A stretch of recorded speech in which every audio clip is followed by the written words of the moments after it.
Assalamualaikum warahmatullahi wabarakatuh dan salam Malaysia Madani. Kita kembali dalam siri Influencer at Japan, bincang-bincang set kita yang akan membincangkan tentang topik belanjawan 2025. Kalau tadi siang tadi kita ada berbincang dengan salah seorang panel lain, usahawan, dan kini kita akan teruskan kita punya perbincangan ataupun diskusi pada hari ini dengan salah seorang tetamu jemputan lagi. Tapi sebelum tu bagi saya peluanglah untuk saya explain sedikit tentang apa yang kita akan discuss pada hari ini. So sebagaimana yang kita ketahui, belanjawan 2025 disifatkan sebagai rancangan perbelanjaan terbaik negara yang syarat dengan inisiatif dalam usaha untuk mengurangkan bebanan kos sara hidup rakyat selain memperkukuh ekonomi. Jadi antara tiga tumpuan utama dalam belanjawan 2025 adalah usaha untuk membugar ekonomi, menjana perubahan dan mensejahtera rakyat. Dan saya kini bersama dengan salah seorang, saya boleh kira antara prominence ataupun specialist lah dalam bidang keusahawanan lah. Bersama saya hari ini adalah Profesor Dr. Muhammad Nur Hakimin Yusof. Mungkin sebelum kita proceed dengan kita punya diskusi hari ini, mungkin kita bolehlah berkenalan sikit dengan kita punya panel pada petang ini. Jadi mungkin Assalamualaikum Prof. Terima kasih banyak sebab sudi luangkan masa. Saya difahamkan jadual Prof sangat padat. Kalau ikutkan, mungkin Prof boleh perkenalkan diri sedikit dan mungkin latar belakang Prof. Okay, terima kasih Puan Mira. Saya berasal dari Kelantan lah. Sekarang ini bertugas di Universiti Kelantan sebagai pengarah kanan di Institut Keusahawanan Universiti Kelantan, di mana kita menyediakan kurikulum dan juga modul-modul untuk pelajar, dan juga kita menyediakan khidmat kepada usahawan yang di luar. So UMK ni yang unik ni, kita ada satu kita sediakan kurikulum untuk pelajar dalam usaha kita untuk melahirkan lebih ramai pelajar yang menjadi usahawan. Sebab kita nak promote job creator, orang yang mencipta pekerjaan, bukan yang mencari kerja. Dan selain daripada itu, kita juga menjadikan khidmat kepada usahawan yang sebenar kat luar. Kita sediakan khidmat nasihat, konsultasi, kita terlibat dalam pembinaan kapasiti, kita sediakan latihan. Jadi itulah antara kegiatan saya di Universiti Kelantan lah. Dan selain daripada itu, saya juga terlibat sebagai konsultan kepada beberapa syarikat PMKS lah. Dari konsultan dari segi pengurusan dan juga kewangan. Bidang saya adalah bidang kewangan. Prof, belanjawan 2025 tajuk dia, apa usahawan dapat. Jadinya kita melihat bagaimana belanjawan 2025 ni memberi fokus juga kepada pembangunan usahawan melalui pelbagai inisiatif dan sokongan kewangan. Jadi mungkin boleh Prof ceritakan ataupun terangkan sedikit sama ada belanjawan 2025 ini adakah berbeza daripada tahun-tahun sebelum ataupun ada penambahbaikan atau mungkin ada apa-apa? Secara general, secara kasar, saya melihat belanjawan 2025 ni dari sudut pembangunan keusahawanan, kita boleh melihat bagaimana kerajaan memfokuskan kepada aktiviti teknologi dan pendigitalan. Kalau kita tengok allocation untuk aktiviti pendigitalan ni kepada perusahaan mikro, kecil dan sederhana ni lebih tinggi daripada tahun 2024 lah. Begitu juga dengan aktiviti growth untuk meningkatkan daya saing dan juga perkembangan syarikat yang sedia ada. So kita boleh tengok pada tiga tumpuan lah. Satu, bantuan kepada startup, mereka yang nak mulakan perniagaan. Dan yang kedua, bantuan untuk mereka yang dah berada dalam industri tetapi untuk melonjakkan lagi kepada stage yang lebih advance. Dan yang pentingnya adalah untuk menyokong aktiviti digitalization. Sebab dunia hari ini, perniagaan kita tak boleh lari lah daripada digital. Kalau siapa yang gagal untuk mengadapt kepada digitalization, mereka tak akan dapat bertahan dalam industri lah. Dan kita boleh tengoklah berapa banyak company yang gugur syahid lah semasa COVID lah. sampai hari ini pun tak dapat bangkit. Sebab mereka untuk explore dalam digitalisation ni dia bukan satu perkara yang mudah dan ia melibatkan kos yang agak besar. So amat sesuai lah, kena dengan masanya. Tumpuan dan allocation budget yang agak tinggi kepada aktiviti pendigitalan yang diperuntukkan oleh kerajaan ni sangat-sangat signifikan pada masa ini untuk bantu PMKS. Yang kita tahu PMKS ni adalah syarikat yang kecil dan mereka biasanya terkenal lah dengan constraint dia, kekangan mereka adalah kewangan. Jadi untuk terlibat dalam digitalisation, untuk melabur, dia melibatkan kos yang tinggi dan bentuk grant yang diberikan sangat-sangat membantu. Sama ada grant, full grant ataupun matching grant itu ada satu sokongan kewangan yang sangat signifikan pada PMKS.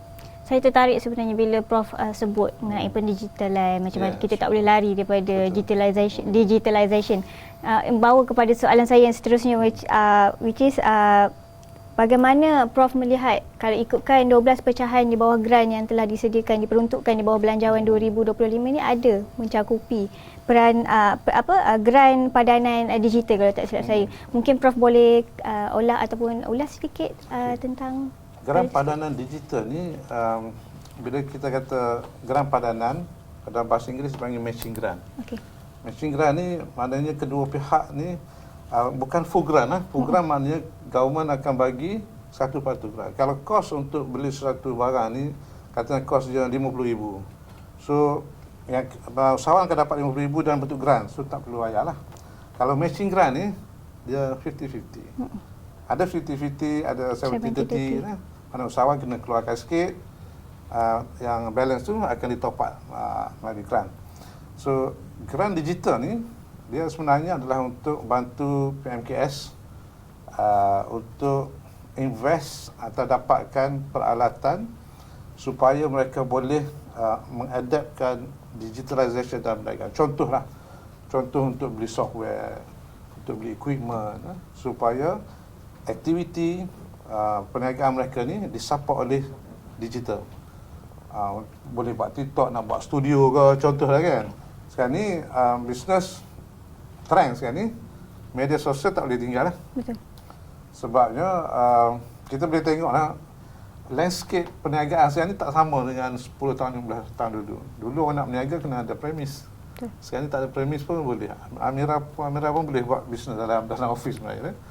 Kalau kita tengok, malam saya sempat pergi ke pasar ikan.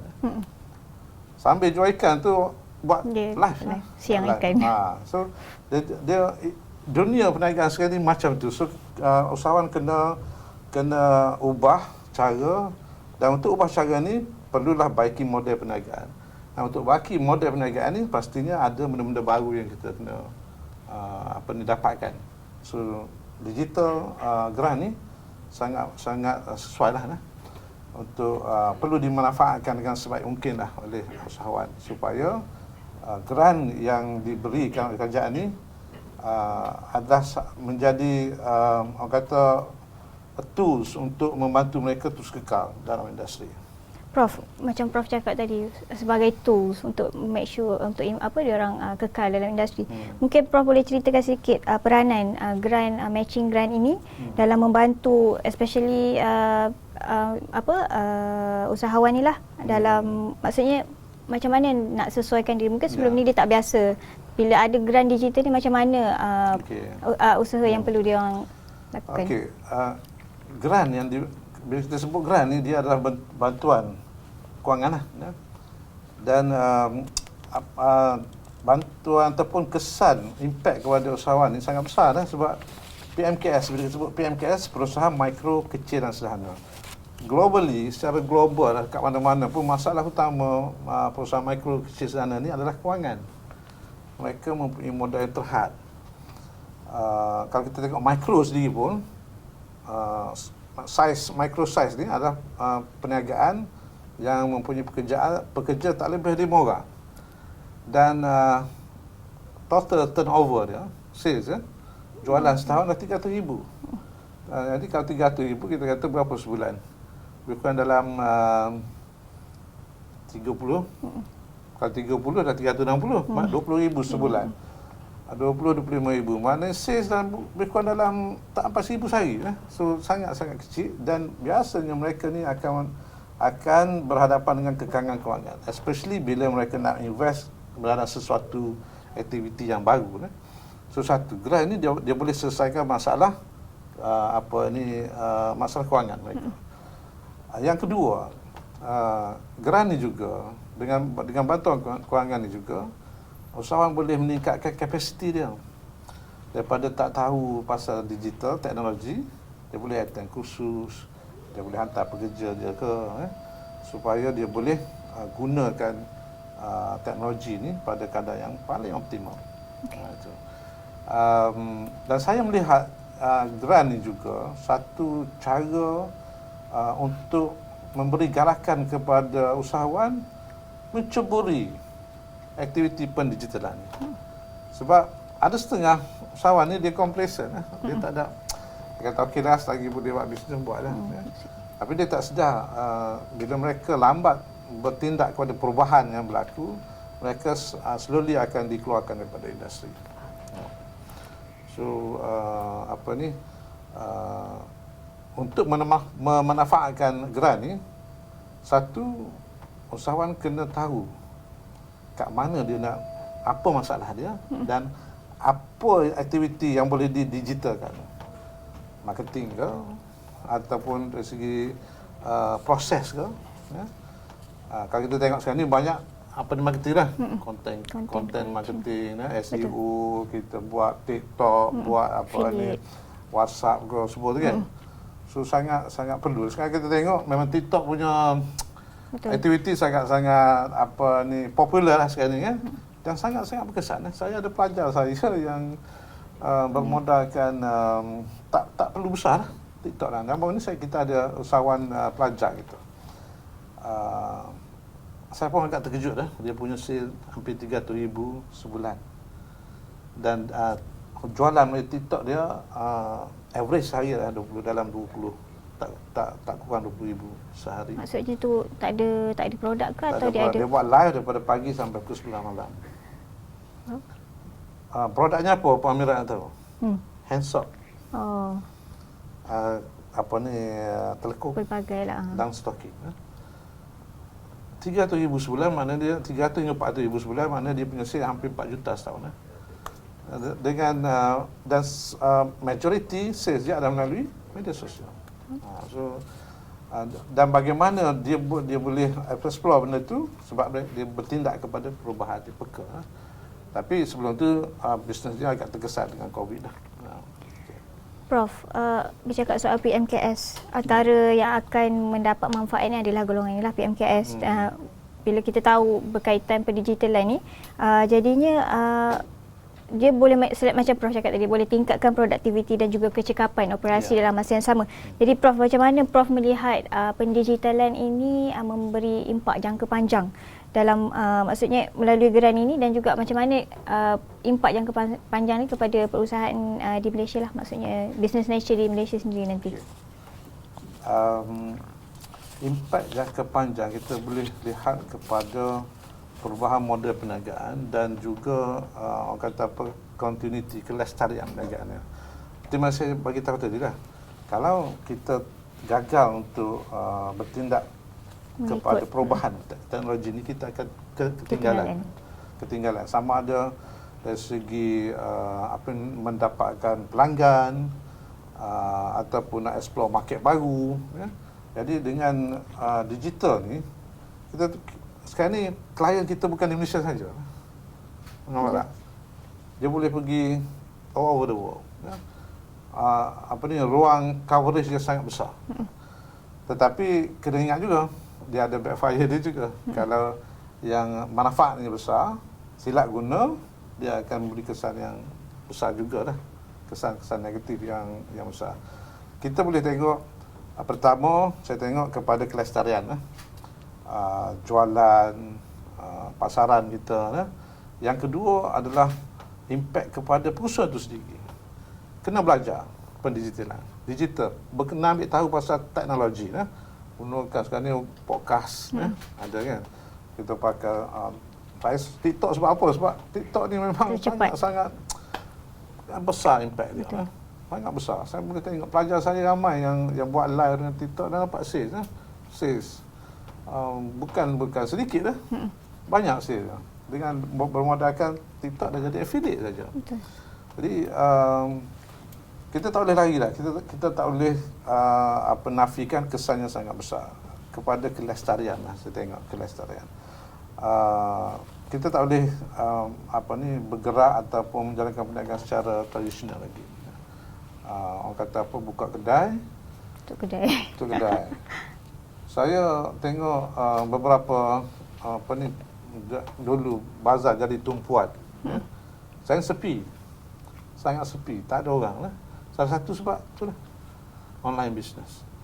Dan ada setengah pekedai, kita pergi kedai dia, contoh saya nak beli kain lah.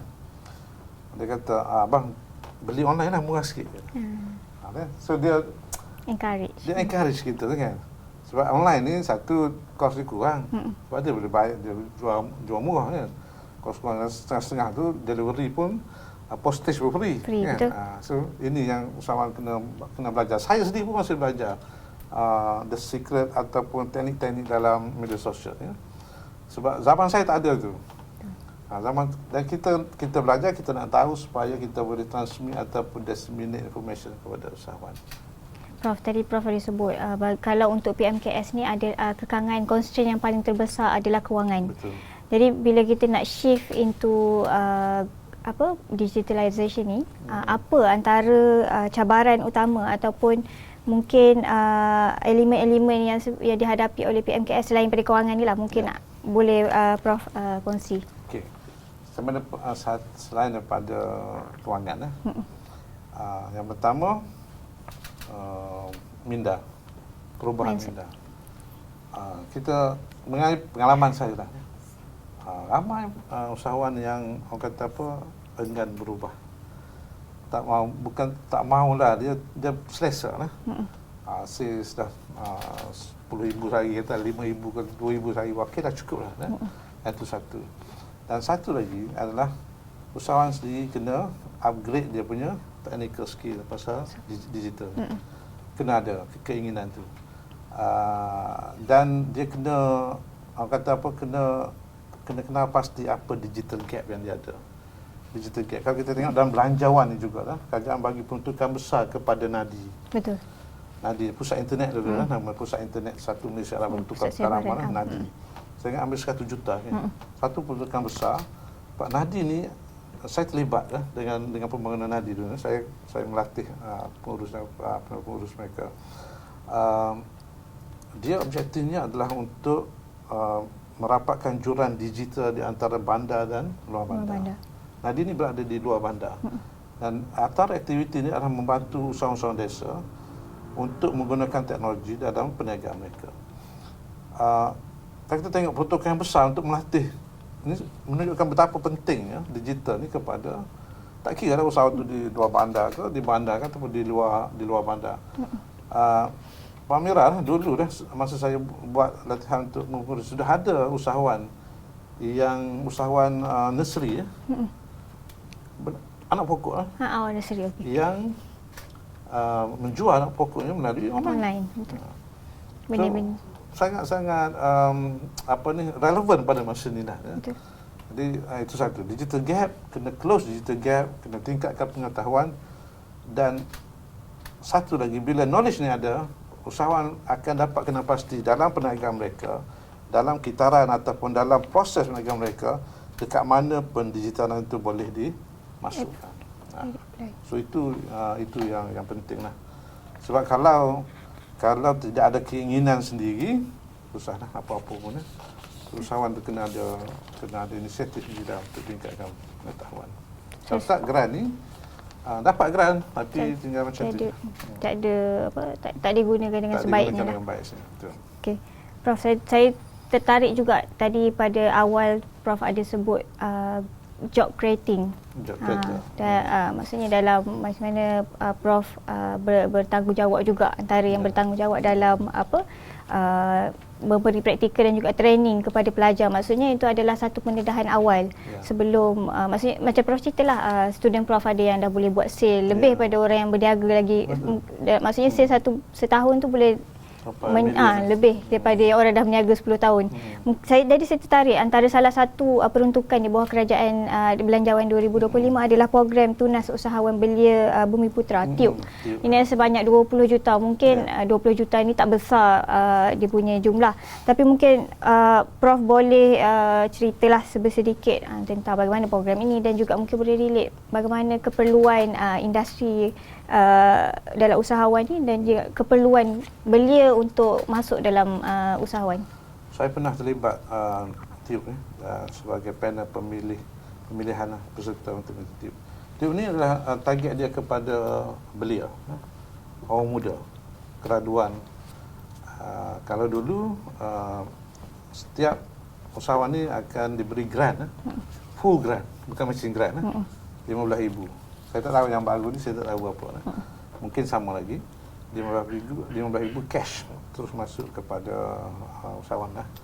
Jadi target dia adalah usahawan muda, orang muda, graduan ataupun yang ada diploma, yang kalau tak ada diploma pun saya rasa boleh dia open, tapi orang muda yang berminat untuk mencuburi perniagaan, dan mereka sebelum diberi grant ini mereka melalui satu proses. 1 minggu akan diberi kursus, 1 minggu full 7 days. Mereka akan diletakkan dalam camp lah, dalam camp. Diberi training berkenaan dengan perniagaan. Selepas itu barulah grant ini diberi dan akan dipantau oleh, kata saya, SME Corp lah. Betul. Gitu, ya. Jadi ini satu galakan lah daripada kerajaan untuk menggalakkan belia ni terlibat dalam perniagaan sebagai job creator lah. Betul. Job creator. Sebab kalau kita nak jadi negara maju, ekonominya certain percentage digerakkan oleh PMKS. Betul. Kalau kita tengok Korea, sekarang ni dah ada lebih 2 juta lebih PMKS berbanding dengan penduduk dia lah. Masa saya tahun 2014, masa saya siapkan tesis saya, masa tu Korea baru ada 1 juta lebih, tapi saya dah ada 2 juta. So tengok how fast dia bergerak, dan bagaimana didikan ataupun semangat minat keusahawanan itu dipupuk dalam kalangan rakyat mereka. Dan itu yang kita nak biar Malaysia pun mempunyai rekod yang sama. Tapi sekarang sudah makin meningkat. Kita mengikut rekod, kita mempunyai lebih 1 juta PMKS. Dan kita nak galakkan graduan ataupun orang muda ni bukan mencari kerja, tapi create pekerjaan dengan untuk menggerakkan ekonomi. Kalau satu syarikat boleh gaji 5 pekerja, PMKS kan, mikro 5 pekerja. Bayangkan kalau kita boleh create 100,000, peluang berapa banyak peluang pekerjaan yang kita boleh cipta. So itu antara insentif yang diberikan oleh kerajaan, TUB RM15,000, targetnya kepada belia yang baru nak memulakan perniagaan. Ini bukan yang dah jalan untuk startup yang belum. Untuk startup. Jadi Prof, macam mana dengan grant ini sedikit sebanyak boleh memberi pendedahan kepada usahawan lah dalam nak memahami asas-asas perniagaan? Mungkin ada antara belia-belia ni yang tidak pernah ada basic ataupun tidak tahu untuk memulakan asas-asas perniagaan. Jadi bagaimana konsep, ataupun adakah berbentuk mentor-mentee ataupun consultation ke, ataupun macam mana Prof? Sebelum mereka diberi grant ni, mereka kena melalui kursus 7 hari, dan dalam kursus ni banyak modul lah. Modul start daripada kenal potensi diri, kemudian bagaimana nak menjana idea perniagaan, dan after dapat idea, bagaimana kita nak tapis, nak nilai idea, adakah idea ni berdaya maju atau tidak. Sebab kita decide idea ni boleh dijalankan, apa prosesnya. Di sini mereka akan didedah kepada business model canvas untuk kita tengok model perniagaan, adakah model perniagaan ni boleh dilaksanakan, adakah ia berdaya maju. ataupun apa yang boleh diperkemaskan lagi supaya idea perniagaan ini boleh ditukar menjadi satu aktiviti perniagaan yang berdaya maju. Kemudian mereka akan diajar mengenai functional skill dalam perniagaan. Skill, kemahiran pemasaran, kemahiran pengurusan, kemahiran human resource, dan kemahiran kewangan. Bagi saya dalam empat kemahiran ini, walaupun saya orang kewangan, yang paling penting usahawan kena tahu sangat-sangat penting adalah pemasaran. Ada produk, tak boleh jual, tak boleh guna. Bila jual baru dia jadi duit. Kan? Kalau nak buat produk sekarang ni, saya rasa tak susah sebab kita ada teknologi ni. Ada setengah produk tu, you ada formula, masuk mesin, tekan, dia keluar lah. Kan? Tapi kat mana nak jual? Itu ilmu ni penting. Kemudian yang lain itu akan menyusul lah. Ini akan didedahkan kepada peserta-peserta sepanjang 7 hari itu. Dan selepas itu, pemantauan juga dibuat. Saya rasa ada pemantauan yang dibuat. Dan sekarang ni sebab TIUP ni dah, saya ingat dah beberapa, orang kata beberapa fasa lah. Kalau di Kelantan ni, dia ada persatuan lah. Tubers dia panggil, Tubers. Mereka-mereka yang mendapat bantuan daripada TIUP ni, dan mereka telah berjaya, dan mereka ini sebenarnya terlibat dalam melaksanakan jugalah motivasi kepada peserta-peserta baru. Prof, mungkin boleh selitkan, maksudnya future ataupun jangka panjang bila belia ni involve dalam perniagaan, macam mana, apa pendapat Prof, dan juga bagaimana Prof melihatlah perkara ini. Satu perkara yang positif sebenarnya untuk kita punya negara juga. Dia kebergantungan dia PMKS ni ataupun sektor SME ni, Small Medium Enterprise ni, dia merupakan penggerak kepada ekonomi negara. Penggerak kepada ekonomi, mana dia menyumbang kepada keluaran negara kasar pada ekonomi, dan kita jangan lupa dia juga adalah menyumbang kepada kesejahteraan sosial. Kesejahteraan sosial. Bila orang ada kerja, mereka mempunyai sumber pendapatan, dan mereka akan mendapat kualiti hidup yang lebih baik. Dan ini akan menjamin kesejahteraan sosial, keamanan, orang kata dari segi mindanya, kan. Dan sekarang orang bercakap pasal ESG, environment, social dan governance, kan. So peranan SME itu sangat penting. Dan beliau yang terlibat dalam keusahawan ini sebenarnya dia menjalankan perniagaan, dan dia adalah sebahagian daripada player yang besar ni. Sebab KDAK kita sebahagian besarnya disumbang oleh SME. Kalau SME ini rosak atau tak berjalan dengan baik, dia akan kacau sistem ekonomi kita. Dan bila sistem ekonomi kita terganggu, dia akan terganggu, semua pun, sosial pun akan terganggu. Sebab tu saya lihat kerajaan ambil berat benda ni, supaya SME ini sentiasa relevan. Walaupun ada persaingan daripada syarikat besar. Ini peranan kerajaan, dia bagi grant sebab apa? Sebab kalau tak dibantu, SME tidak akan dapat bersaing dengan syarikat besar. Sebab syarikat besar ni kelebihan dia banyak. Betul. Dia ada modal, dia ada human resources, dia ada kepakaran. Macam mikro. Betul. Dia tak mampu nak menggaji accountant. Betul.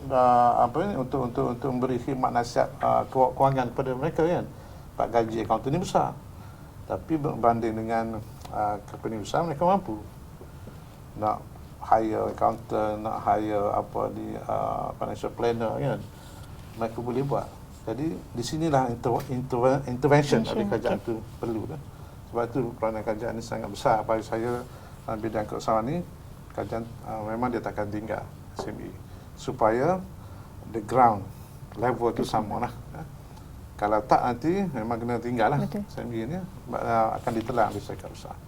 Okey Prof, saya rasa untuk bahagian belia tu menjawab semua persoalan. Cuma saya tertarik, tadi Prof ada juga mention sedikit pasal macam mana usahawan ada yang masih belum boleh comeback selepas PKP zaman COVID. Ni saya nak sentuh sedikit salah satu peruntukan di bawah program iTekad. Ini adalah salah satu program grant yang diperuntukkan untuk membantu usahawan terutama dalam macam terjejas oleh bencana alam lah. Kalau kat Kelantan ni biasalah kalau banjir, macam salah satu. Mungkin Prof boleh terangkanlah sedikit apa iTekad ni. Okay. iTCAD ni dia berbeza sikit dengan tube tadi. Kalau tube tadi dia fokus kepada belia, orang muda. iTCAD ni dia untuk micro size enterprise. Tak kira siapa pun, tak kira siapa, tapi yang besar micro. Yang dah berjalan ataupun yang belum berjalan lagi lah. Objektifnya adalah untuk peningkatan. Kalau tube tadi untuk orang muda, yang ni general. Fokusnya pada micro. Micro ni definisinya adalah tadi dah, kurang 5 orang dan sales dia pun dalam 20,000 je sebulan. Dan biasanya micro ni family lah, suami isteri macam tu lah. Dan komposisi micro dalam PMKS ni, micro kecil dan sederhana ni, komposisi micro dah sangat besar. Majoriti SME kita dah bersaing micro. Maknanya kalau kita tengok, kalau kita berjalan di bandar kita ni majoriti adalah micro. Kalau semua tu dah medium lah sebenarnya. Kalau kita pergi jalan ke Kota Baru ni, majoriti adalah micro. So mereka perlu dibantu. Supaya kelestarian dan relevan mereka tetap ada. Dan macam tadi saya cakap, kenapa bantuan perlu diberi, kenapa perlu pastikan micro ni sentiasa ada, menjadi player dalam industri. Itulah, mereka adalah job creator. Mereka menyediakan peluang pekerjaan selain pada sektor kerajaan. Sektor swasta yang inilah adalah merupakan sumber ataupun peluang pekerjaan yang besar kepada negara. Just imagine kalau mereka tak ada, kadar pengangguran pasti akan lebih tinggi. Meningkat. Prof, bagaimana kita nak make sure yang maksudnya peruntukan ataupun dana ini dapat disalurkan pada gugulan sasaran yang betul? Mungkin Prof boleh kongsikan sedikit ke pengalaman yang Prof ada bersama dengan usahawan-usahawan. Pasti grant ni biasanya akan mempunyai syarat-syarat lah. Syarat-syarat yang perlu dipatuhi supaya hanya mereka yang layak saja dapat grant ni. Bila kata grant, dia dah percuma sebenarnya. Bila kata grant kan, kalau 70% grant, kita dapat grant 10,000, katalah grant matching grant 10,000 kan. 70-30 ya. Maknanya kos 10,000, 7,000 tu grant, daripada bantuan 3,000 saja daripada kita kan. So untuk pastikan pasti ada syarat yang perlu dipatuhi dah. Yang saya tahu antara syaratnya adalah satu, rakyat Malaysia lah, dan mempunyai peluang perniagaan yang berdaftar dan ada premis perniagaan supaya kita boleh verify, boleh sahkan ini benar perniagaan. Dan saya juga nak ambil kesempatan dekat sini walaupun tak ditanya Pak Miran. Perusahaan mikro kecil dan sederhana ni mesti peka kepada mengekalkan ataupun menyimpan rekod perakauntan. Mana bila buat transaksi perniagaan mesti dicatat. Supaya kita ada rekod, kita boleh tunjuk inilah jualan kita, inilah kos kita, inilah profit and loss kita. Betul. Sebab biasanya penyedia grant ni mereka akan minta dokumen. Kalau kita orang makan gaji ni slip gaji lah. Dia kita buat personal loan, katalah kita pergi buat loan kereta ke personal loan, ke bank akan minta slip gaji. Dia nak tengok berapa pendapatan kita, berapa belanja dan berapa baki kita ada kan. Betul. Sama juga dalam bisnes. Payslip dia adalah account. Kenapa saya bangkitkan di sini? Ini adalah satu isu yang daripada dulu sampai sekarang tak selesai dalam PMKS kita. Mereka jarang dapat ada dokumen lengkap. Dan bila ini berlaku, minta grant tak lepas lah. Sebab tidak ada dokumen. Ini kalau yang dah berniaga lah. Kalau yang belum berniaga itu cerita lain. Dia kena buat forecasting. Yang dah berniaga kena ada. Walaupun simple, duit keluar masuk tu kena catat. Dan saya suka nasihatkan usahawan, simpan duit di bank. Hasil pada jualan masukkan dalam bank supaya tiap bulan ada statement kan. Ada rekod kat situ. So bila nak buat pinjaman ke atau minta bantuan, dia agensi ni bukan pinjaman saja bantuannya, banyak bantuan grant pemasaran, khidmat nasihat. Dia kena tengok dokumen. Dokumen ni sebagai satu bukti lah kita betul-betul dalam perniagaan. So So kena maintain. Walaupun ada setengah usahawan ni dia kata, alah, saya save bukan banyak pun, tak sempat nak masuk bank, nak guna. Tak boleh masukkan bank. Kalau kita tengok sekarang ni, kesedaran tu dah ada dah. Kalau kita pergi ke ATM malam-malam kan, tengok ada orang bawa beg tepi pinggang ni, itu usahawan kita masukkan duit. Besok dia ambil balik, tapi tak apalah. At least ada rekod. Faham? Prof, saya rasa semua soalan sebenarnya dah terjawab. Mungkin saya nak minta Prof untuk beri sedikit nasihat kepada usahawan dan juga rumuskan secara keseluruhan lah tentang tak menyentuh semua peruntukan kita tak sempat, tak ada masa untuk sentuh. Tapi antara yang kita bincangkan 3 perkara tersebut, mungkin boleh rumuskan sikit. Okey, untuk usahawan nak memanfaatkan grant ni kan.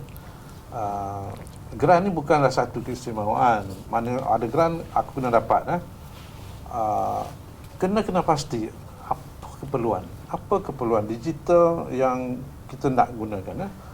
Kena pasti keperluan dan bila kita kena pasti keperluan, kita tahulah apa benda yang kita nak buat dan bagaimana dia memberi kesan kepada perjalanan bisnes kita.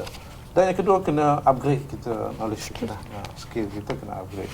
Sebab usahawan salah satu karakter orang usahawan ni, mereka ni fleksibel. Fleksibel maknanya kalau ada perubahan mereka boleh berubah. Kalau perlu berubah mereka boleh berubah.